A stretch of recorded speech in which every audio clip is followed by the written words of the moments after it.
Thank you, Senator Coons, and I'm going to ask my staff to follow up with yours to take a look at that bill you referenced, because that sounds like a very interesting policy idea. Senator Booker. Thank you very much, Mr. Chairman.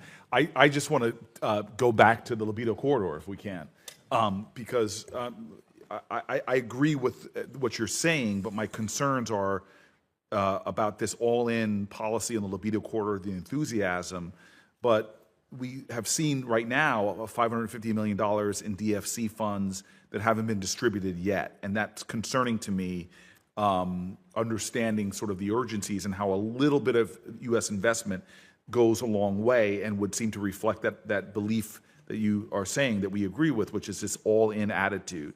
Again, the alternative will be China stepping in, will be China stepping up. And so I don't know why the U.S. Geological Survey in Angola on critical minerals was stopped as well, and I'm hoping you could shed some light on that. Thank you. That gives me a chance to continue on. First, I understand the engagement of the U.S. Geological Survey is just simply a question of funding. And of course, they don't work for me, so I can't arrange that, but I certainly strongly advocate their continued participation. Regarding Lobito and the potential on that, of course, DFC was the tremendous catalyst.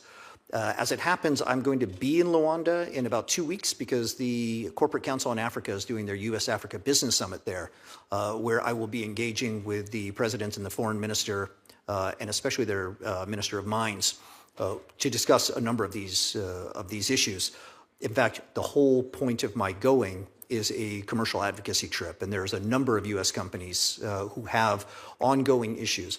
The fact is, throughout the African continent, trade can be complicated, it can be difficult. It's not an easy business environment. If it was, anybody could do it. And so it requires a lot of advocacy, and that's what we're committed to doing. So in regard to getting the proper disbursements, not just for Lobito, but also for solar power and other forms of transportation that are existing, that are projects in Angola right now, we're going to engage on those.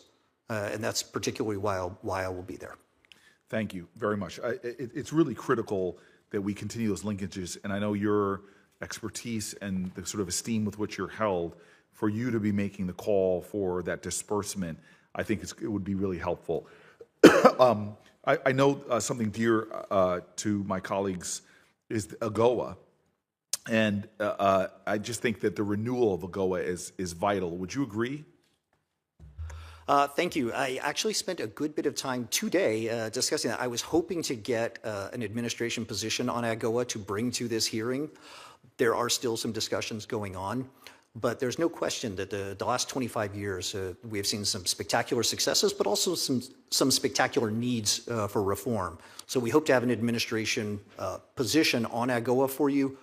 I'm hoping within hours, possibly within days. But so I can't answer that right this second. But another reflection of who you are and your, I think, frankly, very informed opinion is the fact that you went and talked to the administration, pushing to get us, knowing this would be discussed. That encourages me.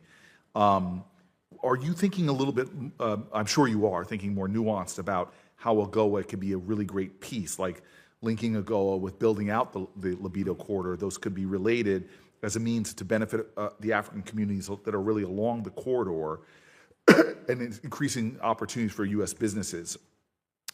Is this like another possible way that we can increase that momentum within the corridor and provide alternatives to the Chinese investment model? Yeah, thank you, Senator. I tend to use every tool that we have available to us, but that is certainly one of them. I think one thing has become clear that when we established AGOA 25 years ago, the world was a very different place.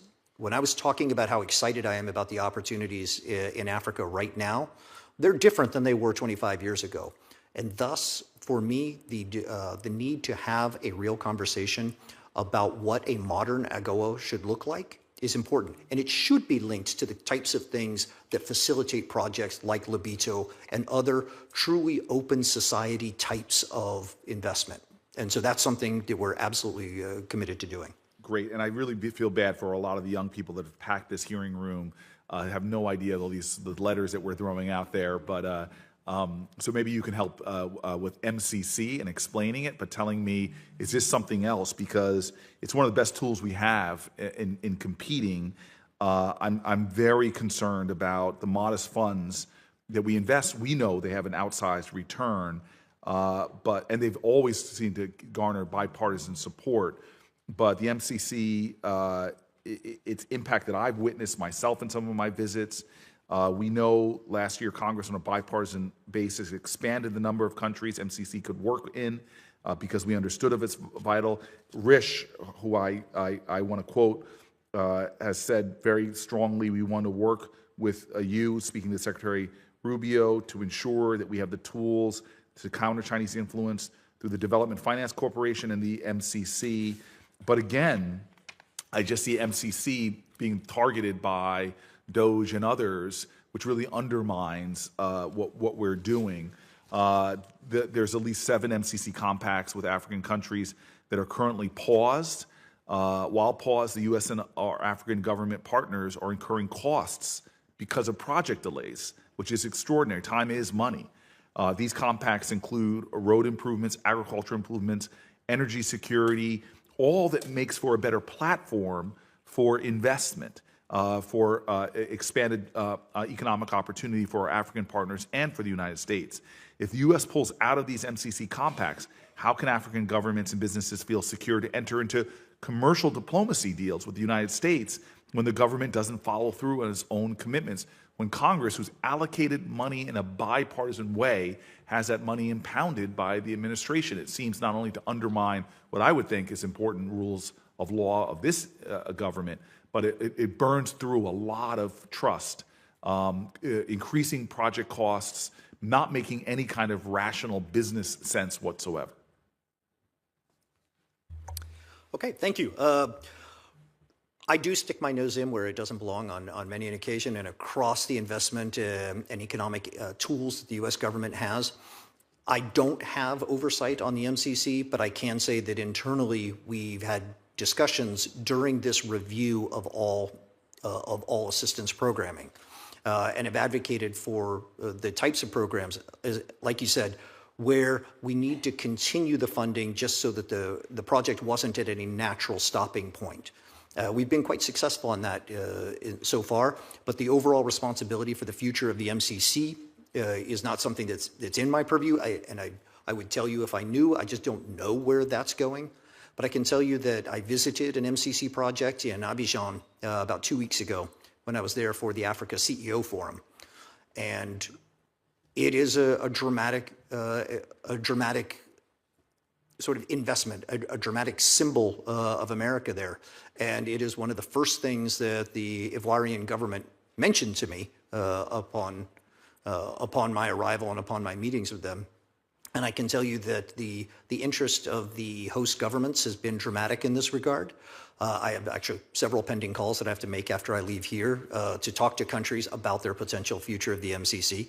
I've explained to them that I'm not actually the guy who is responsible for that, but I'm still interested in our relationships with those countries, and that's why I'll be making those calls.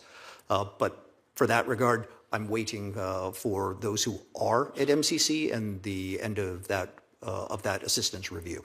Thank you.